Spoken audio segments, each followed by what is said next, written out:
far, that's really good. And I think it's also nice to sort of switch to something that goes like a little bit higher level now and maybe integrate some of the topics. Yeah, to get started, I just want to give some context.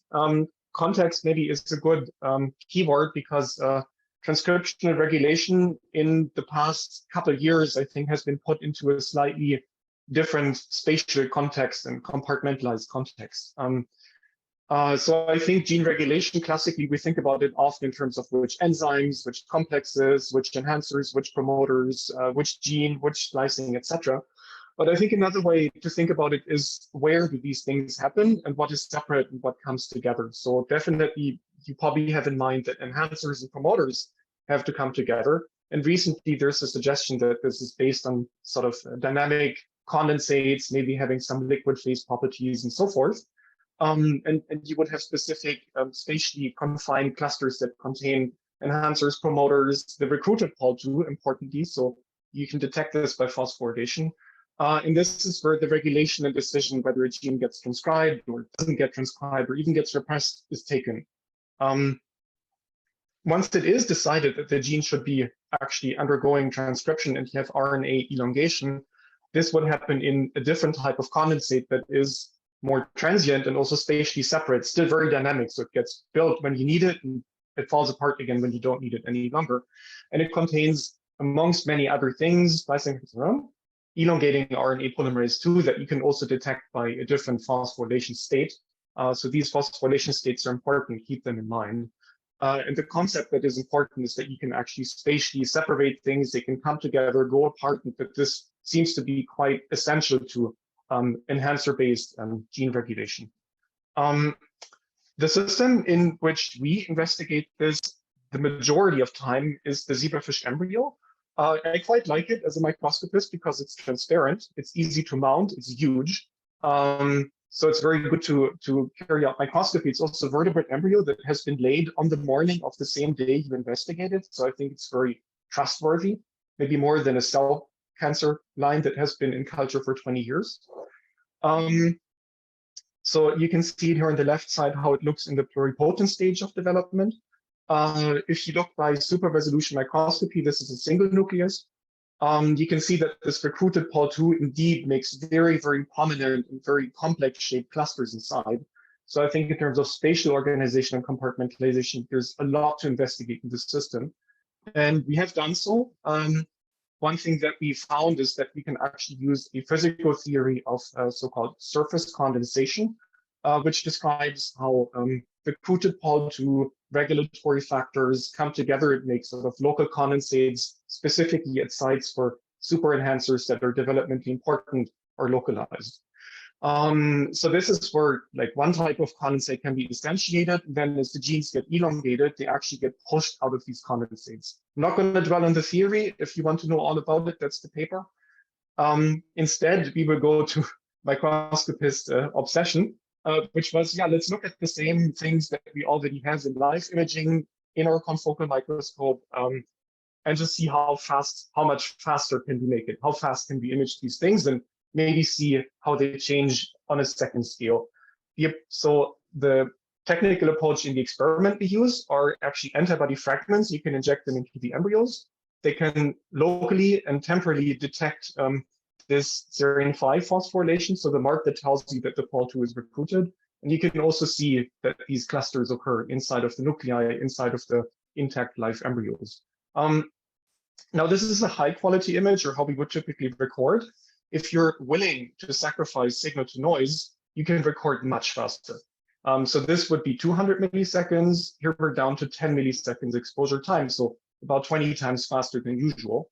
And of course, the images are ruined now, so the signal is really bad, and you can almost not see where those clusters reside now. However, if you take some of the newer denoising methods based on AI systems that can learn how to remove the noise, even at very fast exposure times, you can basically recover all the signal, and at longer exposure times, even get better than the high quality image.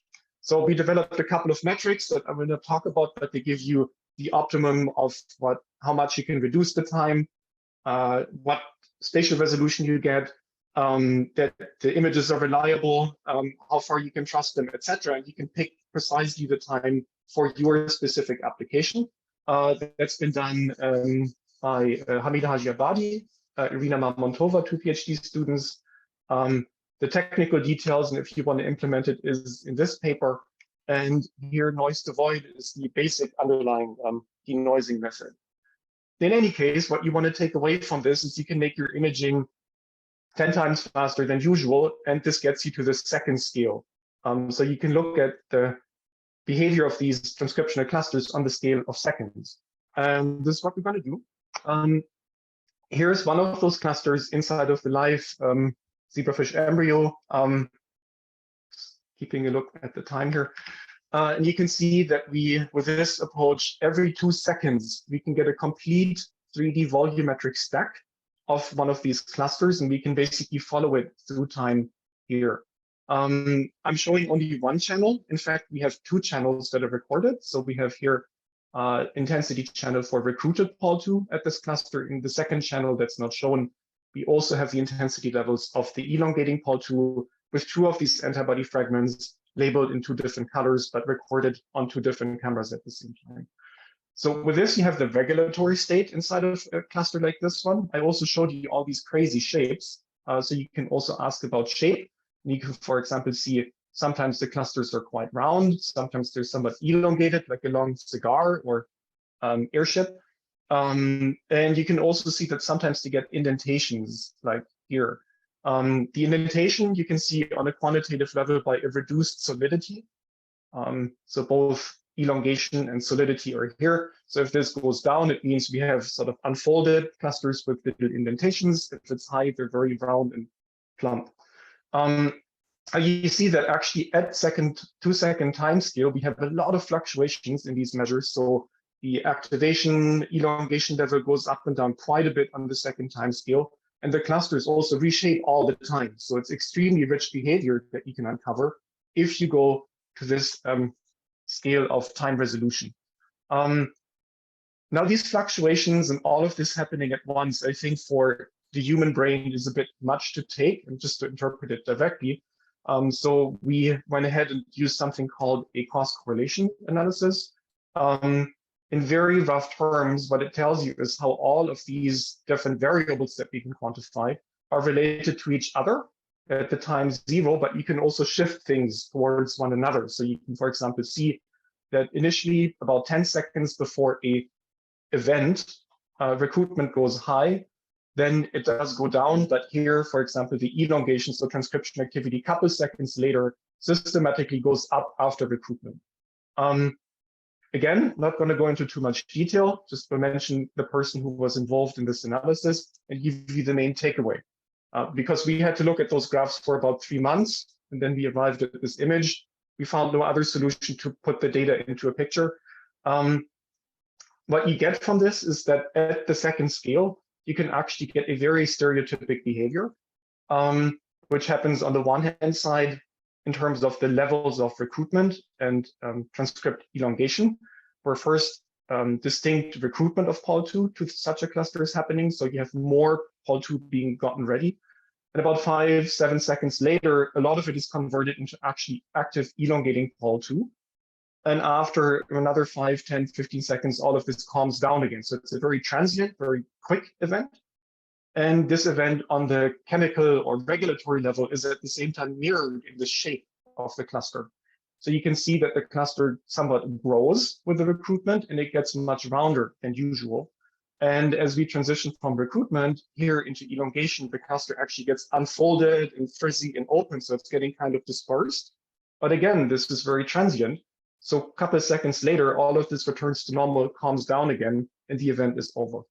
So I think it's already in itself quite interesting to see that there's such a connection between the regulatory state of Pol II in the cluster and the material organization state of the cluster. And this in itself, I found already very, very exciting. At the same time, it's so crazy that I got a little bit worried. Maybe this is just some artifact. You're processing the data a lot. Any analysis you do has a bias. So we said, we have to take additionally a completely distinct, completely orthogonal approach to to validate what we have here. And to understand that approach, I will show you first pictures from my phone of filling a glass of water. And the important thing to take away here is that it's not a video that I've recorded of this glass. So you see there's a glass being filled with water, and I think your human brain directly can sort these images in a useful sequence. If you want to do this with a computer, it's a little trickier to get still images, separate images, into a so-called pseudo-time coordinate. But one thing you can do is you can say, computer, please put the glass next to the glass that looks the most similar. So like here. So the fullest glass goes to the second fullest, to the third fullest, and so forth. And you get something that minimizes the differences between the images of these different time points. You will still be somewhat irritated by this because it's sorted, but the time is running the wrong way around. So you also have to orient it. And what you can see now is that from basically a pack of photos that you find, you can go to the table, sort them in the right direction, and it starts looking like a movie in the bottom. So this is pseudo-time sorting.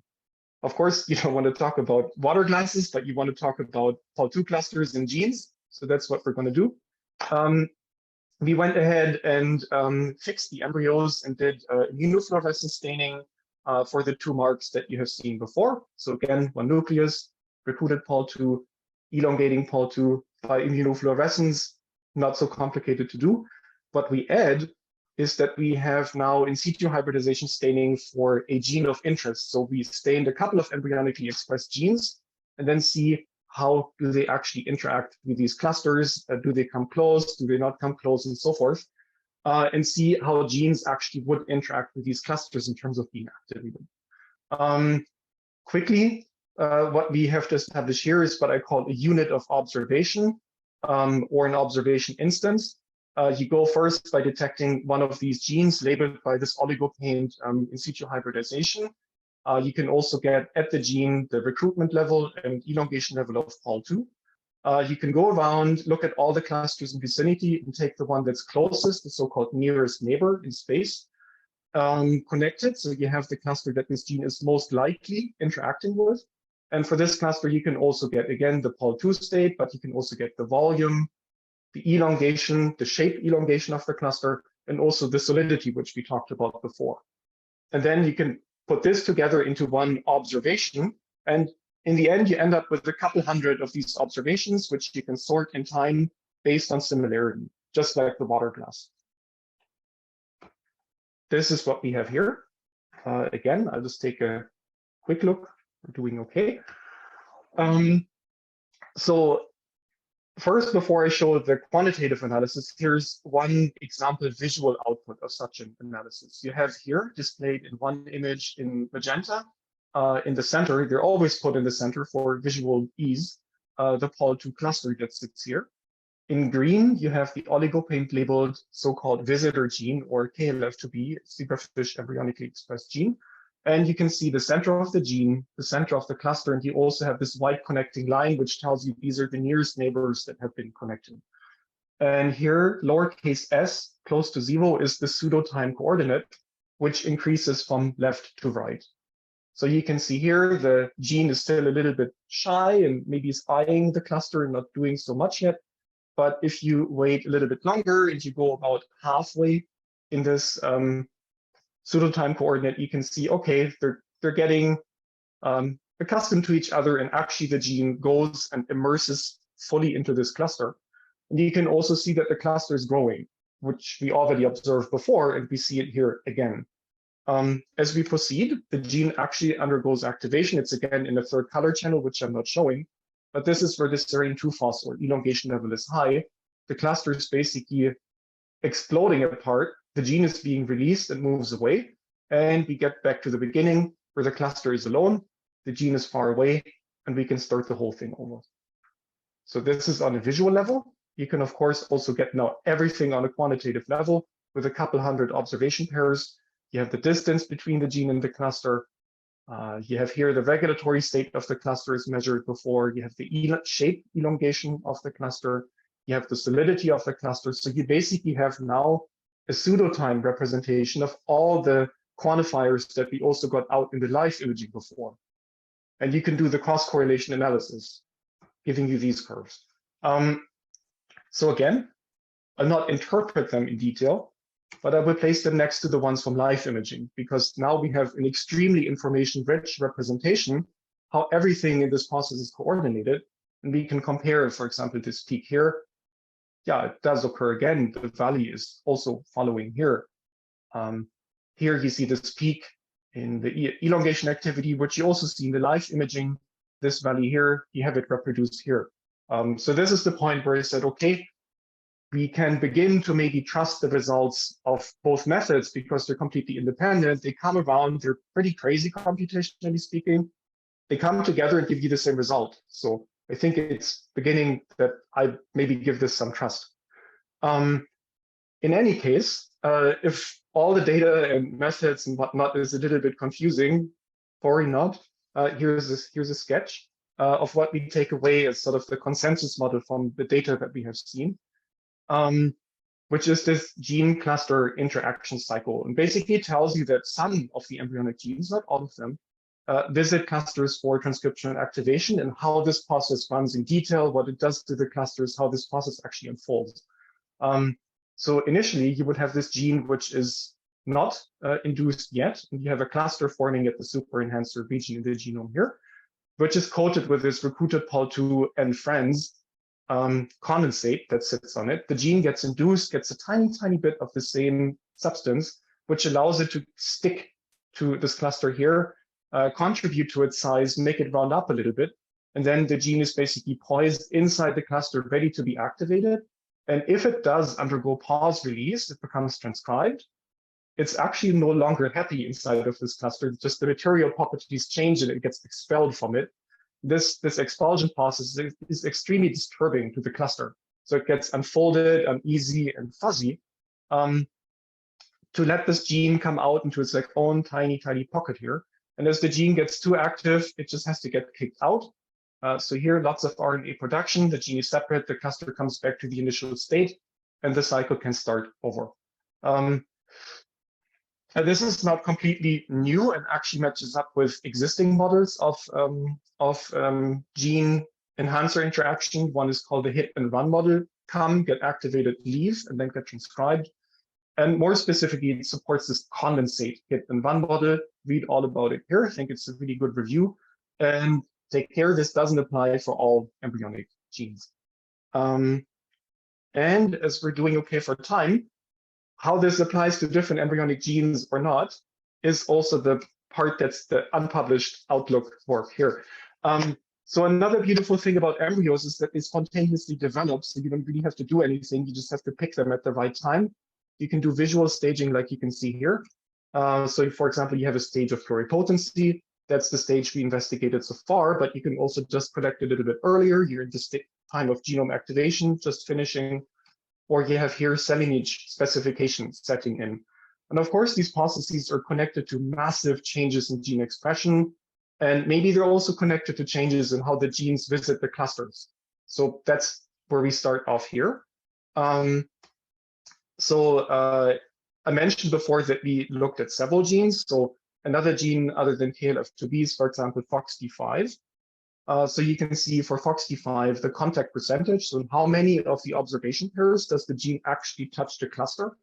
You can see that over the 5 consecutive stages, this actually is changing very dramatically.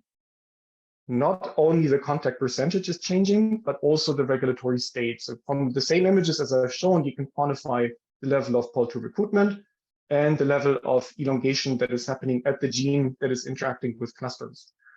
So here it's going down, the recruited Pol II level goes down accordingly, which makes sense. You can have other genes that in the beginning do not visit and they then start to visit. Accordingly, the recruited Pol II goes up, so everything checking out just nicely. You can have other cases, like here the ice cube, we cannot decide how to call it. It actually doesn't visit ever the clusters, but you do seem to have quite some transcription activity, so those cases also occur.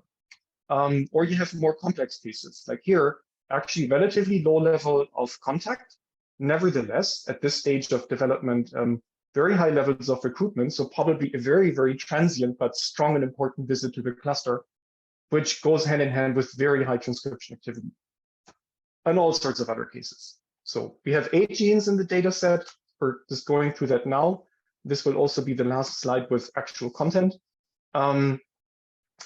You can take this data set and try to, again, somehow make sense of this by putting it into something that summarizes and gives a system to what we see here. And what we thought was, well, let's do this relatively simple-minded, and we take here the level of recruited Pol II, the level of elongating Pol II, and we put as a third coordinate in color, we basically put what is the contact frequency, and let's check out if there's any system to it. So right now, the graph is going to get worse, but right now it has 2 genes only. And we start with the box here or the box here with the youngest stage, so the oblong stage, and then development goes along this line, or for another gene along this line here. And at each point, you can actually indicate the contact frequency with a color. So yellow, for example, means very high contact frequency. Blue means almost no contact. So in this range here, 0 to 5%. And 8 genes, you can draw them in here, and it looks like a complete mess. But you can maybe already guess that there is yellow and green in this area, somewhat lightish blue here, and very dark blue here. So this seems to be systematic. And if you spend enough time looking at this, what you find is this system here. You have here the state of level of recruitment of Pol II. Here's the level of elongation activity. And you can actually start to draw different regions and gene regulation types into this. So you can, for example, find visitor genes, which have elevated contact frequency. And if they're inactive, they seem to go into the cluster and get stuck. So it's very high contact frequency, about 30%.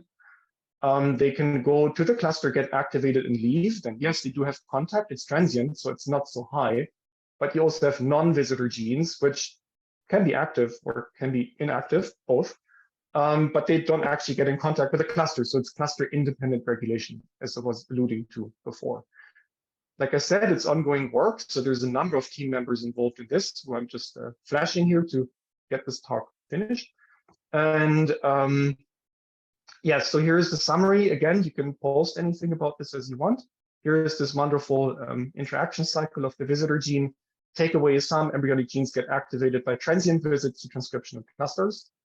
Again, here's the paper for most of the talk. Here's the rest of the Hilbert lab working on many other crazy projects. We even do synthetic DNA systems now.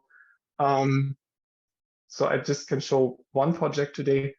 We have a lot of collaboration with the Sabuldaev lab. In this case, a PhD student Tim Klingberg from Erlangen is joining us. And of course, we need money. Helmholtz gives us lots of nice money.